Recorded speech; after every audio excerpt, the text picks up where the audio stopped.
5% da população em situação de rua se apresentou assintomático.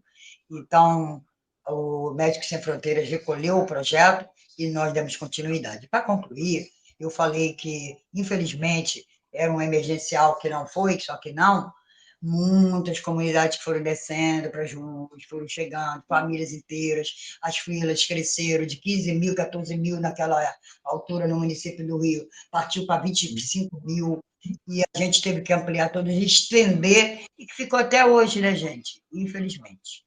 Nossa, incrível, incrível Obrigada, mesmo. Muito obrigada. Muito obrigada. Nossa, Nossa, assim, é ótimo a gente ver esse outro lado, né? Porque a pandemia nos fez ficar muito nas telas, né? E você teve à frente, né?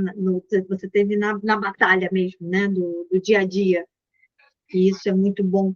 A gente ainda continuar, né? Porque a gente está praticamente caminhando para quase 6 anos que a pandemia teve o primeiro caso da pandemia.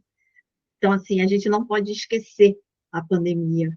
E a gente está vendo que existe um processo desse, né, de esquecer. Parece que a pandemia nunca não teve, ela teve, né? Ela teve, as pessoas sentiram na carne essa pandemia, né? O povo de rua sentiu muito mais, né? Porque eles não tinham sabonete, eles não tinham a higiene, eles não tinham o amparo de nós que estávamos dentro da nossa casa, né? E trazer a sua experiência, Vânia, é enriquecimento de consciência do que a gente precisa fazer. Entende? Eles não tinham água, né? Que era algo que era muito, muito impactante, porque se falava de lavar as mãos, lavar tudo, e eles faziam o quê?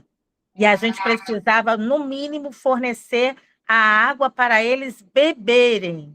E a água para eles lavarem as mãos, a Pias do Bem. A Pias do Bem foi que criou para que a gente entregasse a marmita para eles e eles pudessem lavar as mãos.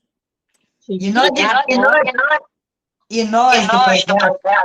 do Coletivo Voz Solidária, tivemos a honra também e o privilégio de receber, na época, as primeiras pias para as nossas ações e estendendo para outros lugares. Nós fomos a São João de Meriti, Baixada Fluminense em geral, Caxias, Praça do Pacificador, Campo Grande, porque a gente fazia trabalho todos os dias. E a Paulinha Rita destinou, na confiança ao nosso projeto, as pias para que a gente levasse e dissesse aonde a gente ia colocar.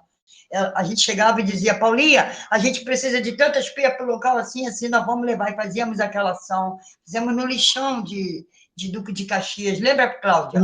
Quando 500 Muito bom. Então, vamos continuar. Agora vamos para a Regiane. Isso, Regiane. Peraí, agora eu vou fazer uma pergunta para a Regiane aqui, Regis, como você consegue equilibrar as demandas intensas de cuidado com o seu filho e a gestão do seu empreendedorismo? Compartilha com a gente um pouco. Então, né, não é fácil, né? Não é fácil. Geralmente, o que eu faço? Eu aceito, eu respeito o tempo que meu filho precisa quando ele fica doente ou ele requer atenção, né? Então, eu respeito esse espaço dele, fico com ele, mimo, porque quando ele está desse jeito, no jeito, né, adoentado, ele precisa disso. E eu também preciso de acolher ele. Eu tenho essa necessidade também de acolher ele. Mas, quando ele já fica melhor, ele já fica mais esperto. Hoje em dia, ele está com 16 anos. Então, ele fala, mãe, pode ir, mãe. Vai lá fazer sua feira, mãe. Vai. Eu fico aqui com a tia, porque a tia é a enfermeira que cuidou dele desde bebê.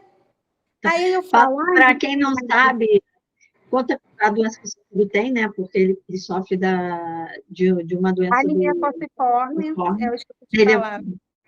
Porque a dele é muito severa, né? Como você já relatou algumas vezes, que ele já ficou internado, né? Muitas vezes, né? Isso. Ele, desde praticamente quando nasceu, ele sempre viveu internado. Então, assim, o hospital era a nossa casa. E a nossa casa era um lugar de estadia, que a gente ficava 2, 3 dias em casa, 5 dias, e voltava, retornava. E isso começou desde os 3 anos, desde os 3 meses de idade, até ele ter 14 para 15, aonde que eu consegui, né, através dos institutos, né, que eu vou falar aqui com muito carinho, que vocês têm esse alinhamento, que é o DARA, né? Então, ali eu consegui me estruturar minha família, e hoje está aqui com a rede. E aí eu me conscientizei com ele, conversando com ele, que eu precisava sair do casulo, sabe? Que eu ficava muito sufocada.